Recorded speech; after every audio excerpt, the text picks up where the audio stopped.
অনেক সময় আমাদের প্রিয়জন আমাদেরকে ছেড়ে চলে যায়, মানে আমাদের প্রিয়জন বাবার বাড়ি চলে যায় বা কেউ ভাগিয়ে নিয়ে যায় বা ফ্যামিলি জোর করে বিয়ে দিয়ে দেয়। আমাদের হাতে কিছু করার থাকে না দুশ্চিন্তা ছাড়া বা কান্নাকাটি করার ছাড়া।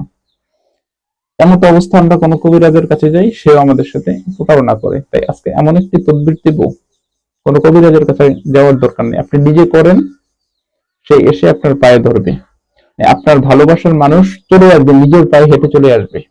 ভিডিওটি খুবই গুরুত্বপূর্ণ, খুবই গুরুত্বপূর্ণ। এমন বশীকরণ এর আগে কখনো হয়তো দেখেননি, খুবই গুরুত্বপূর্ণ। তাই ভিডিওটিকে না টেনে একটু শেষ পর্যন্ত দেখবেন। ভিডিওটি শুরু করার আগে সংক্ষেপে কিছু কথা বলি। টিকটকে কখনো আমি আমার কোনো ভিডিও ছাড়ি না। টিকটক থেকে কেউ কোনো নাম্বার নিয়ে কাউকে কাজ দিবেন না। যদি আমাকে কোনো কাজ দিতে হয় তাহলে স্ক্রিনে দেওয়া নাম্বারে ভিডিও কল দিয়ে কনফার্ম হয়ে দেখে আমাকে কাজ দিবেন। চলুন কথা না বাড়িয়ে ভিডিওর মেইন আলোচনায় আসতে পারি। দর্শক, আলোচনা করতেছিলাম, আপনার প্রিয়জনকে নিয়ে গিয়েছে, এই বশীকরণটি একটু দয়া করে করে দেখুন।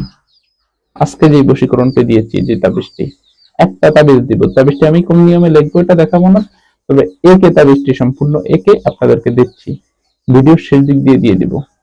নিয়মটি বলছি, আমি ভিডিও লম্বা করব না যেহেতু আমি একটু অসুস্থ, সংক্ষেপে আমি সেরে দিব। নিয়মটি হচ্ছে, আপনি তাবিজটিকে যে কোনো ভোজপাতার উপরে লিখবেন, বৃহস্পতিবার দিন লিখবেন, ভোজপাতার উপর লিখবেন। আর তাবিজের নিচে নেই ছেলের নাম, ছেলের মা বাবার নাম, মেয়ের নাম, মেয়ের মা বাবার নাম, মানে যাকে নিয়ে আসবেন তার নাম, তার মা বাবার নাম অবশ্যই উল্লেখ করবেন। করে তাবিজটিকে আপনি সুন্দর করে জোর কবরের মধ্যখানে, মানে পুরাতন যে কবর আছে জোর কবর, এই জোর কবরের মধ্যখানে পুঁতে দিবেন।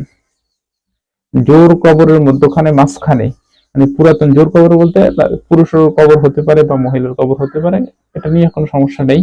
যে কোনো জোর কবরের মাঝখানে তাবিজটিকে নিয়ে পুঁতে দিয়ে আসবেন, বাস এতটুকুই কাজ। এর থেকে বেশি কিছু আপনার করা লাগবে না।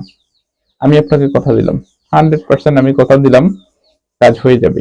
কেউ আটকাতে পারবে না, কেউ আটকাতে পারবে না। 100% আমি কথা দিলাম, কেউ আটকাতে পারবে না। কাজ ইনশাআল্লাহ হয়ে যাবে। আপনার বাড়িতে সে নিজে হেঁটে চলে আসবে, কবিরাজের কাছে আপনি যাওয়ার দরকার নেই, প্রতারণার শিকার হওয়ারও দরকার নেই। আপনার ভালোবাসার মানুষ আপনার বাড়িতে নিজে পায়ে হেঁটে চলে আসবে। তবে কাজটি করার আগে অবশ্যই আমার অনুমতি নিয়ে নেবেন, যেহেতু টোটকাটি আমি দিয়েছি। যে তাবিজটির মাধ্যমে কাজ করবেন সেই তাবিজটি হচ্ছে এটি, স্ক্রিনে এখন যেটি দেখতে পাচ্ছেন এটি।